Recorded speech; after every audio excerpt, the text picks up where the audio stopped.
Alors, première photo, c'est tout simplement la Coupe du Monde 1990 en Italie.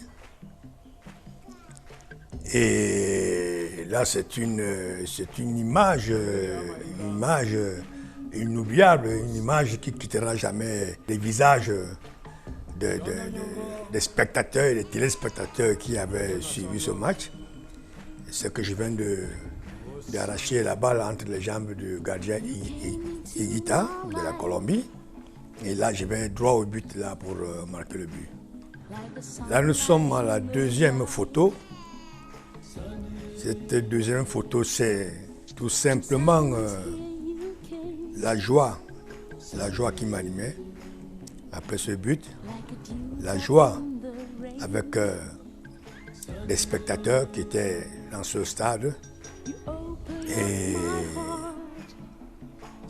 Dieu m'a inspiré d'aller vers ce poteau de corner pour aller faire cette danse qui, pour moi, elle est restée immortelle. Parce que tous les joueurs ont essayé de faire la même chose. Bon, ça n'a pas été exactement cela, mais bon, c'est juste pour dire que cette danse, elle est mémorable. C'est une danse inoubliable et nous étions justement en phase d'aller en quart de finale d'une Coupe du Monde, ce qui n'avait jamais été fait par un pays africain. Et je pense que la danse là a inspiré beaucoup de monde, beaucoup d'autres pays, beaucoup d'autres joueurs. Et là, c'est la Coupe du Monde 1994 aux États-Unis. C'est le match contre la Russie. Et je suis en photo avec Salenko, qui nous avait terrassé, quoi. Il nous a marqué 6 buts. Il a tenu en sorte que, à la fin du match, que lui et moi nous fassions une photo. Une photo, je pense que pour lui et pour la Russie là-bas, il a aussi une photo mémorable. Et nous avons fait cette photo qui justement a fait aussi le tour du monde parce que Salenko qui a marqué 6 buts, moi j'avais marqué le seul but du Cameroun à 42 ans. Donc c'est une photo qui a fait le tour du monde. Et là justement c'est toujours la Coupe du Monde 1994. Et je pense que c'est après avoir marqué ce but contre la Russie. Je suis très content. Je cours comme ça vers le côté de Cornet pour encore faire la même danse parce qu'on ne change pas une équipe qui gagne.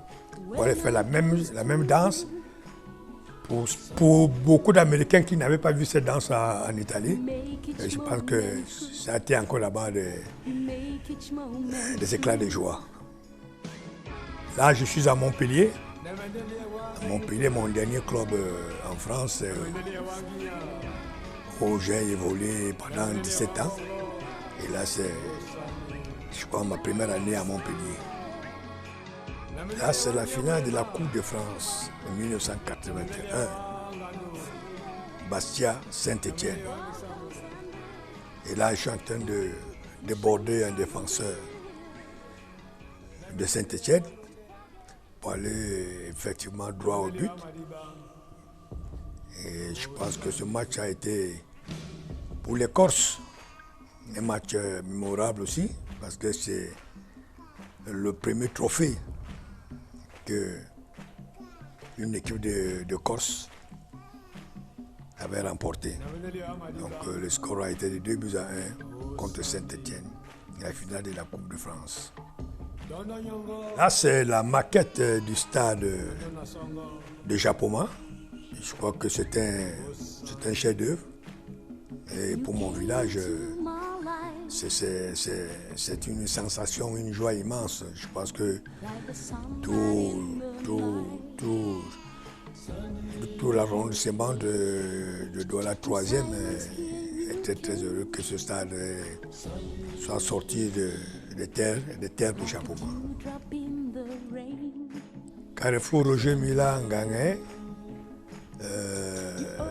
c'est vrai que c'est du retour de la Coupe du Monde 90. quelques mois après que j'ai appris qu'il y avait un carrefour à Douala. Je n'ai jamais vu ce carrefour. Je connais juste simplement l'avenue Roger Mila qui part du quartier Abassi jusqu'à Ndokoti là-bas. Bon, c'est une avenue aussi qui n'a pas été confinée par les autorités. Mais je pense que tous les jeunes de quartier Abassi avaient mis une plaque à partir du quartier Abassi là jusqu'à Ndokoti pour que cette avenue-là porte mon nom. Là, je suis dans mes actions de la fondation. Je pense que nous sommes en ville en train de faire le nettoyage. C'est tout simplement le nettoyage de toutes les bouteilles qui sont dans les caniveaux, qui sont dans la rivière au fond qui traverse cet endroit. Et là, c'est une cérémonie de la Fondation Cœur d'Afrique avec les handicapés. Et je pense que nous continuons toujours de soutenir ces handicapés. Nous avons déjà mis une base pour ces handicapés au quartier Manguier. Il y en a qui sont des couturiers, il y en a qui sont des fabricants de bijoux et autres. Donc c'est au quartier Manguier. Là, je crois que c'est notre plus grand maréchal Mbappé Lépée. Beaucoup ne l'ont pas connu, beaucoup ne l'ont pas vu jouer. Mais moi, étant petit, je l'ai vu jouer au stade Aqua, qui aujourd'hui porte son nom. Et vraiment, j'en suis fier parce que je fais partie de ceux qui ont boosté un peu que ce stade soit refait. Il y avait déjà eu une somme qui avait été déboursée par le président Chirac lorsqu'il était encore maire de la mairie de Paris. Et pour refaire ce stade, il n'a pas été refait, c'est dommage. Donc c'est vraiment l'un de nos anciens footballeurs. Je regrette tout simplement qu'il n'y ait pas eu de télévision à cette époque-là au Cameroun, pour voir la force, la puissance de ce phénomène, parce que pour moi c'était un phénomène. Donc c'est notre regretté Mbappé Lépée. Et pour le dire, j'ai habité à côté de lui à Bali. Moi, mon père était chef de gare, j'étais au quartier Beseke, ceux qui le connaissent, et lui il était à Bali. Étant petit, j'étais tout le temps avec lui. Et je dirais, lors des matchs Dynamo de Douala contre Éclair de Douala en deuxième division, c'est lui qui est venu attacher mes chaussures au stade Aqua, qui est aujourd'hui le stade Mbappé Lépée. Oui, là, c'est une photo que chaque fois que je la vois, j'ai des larmes aux yeux. C'est notre regretté Vivian Foué. Je peux parler de lui là parce que je l'ai eu en tant que directeur administratif des équipes nationales.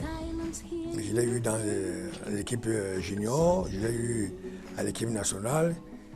Et il a été défenseur de Canon. Et lorsque j'ai joué le match de tournée Canon avant la Coupe du Monde, je pense 1994, et c'est lui qui me barrait. Donc Vivian Foué, c'était un petit frère pour moi. Et jusqu'à aujourd'hui, c'est vraiment une perte énorme pour notre pays, une perte pour notre football, pour l'équipe nationale de Cameroun. Et je peux parler de lui parce que j'étais présent lors de son décès. J'étais le premier à être là lorsqu'on couvrait son visage. Et c'est moi qui suis parti dans les vestiaires annoncer son décès à tous les joueurs qui ont éclaté en sanglots.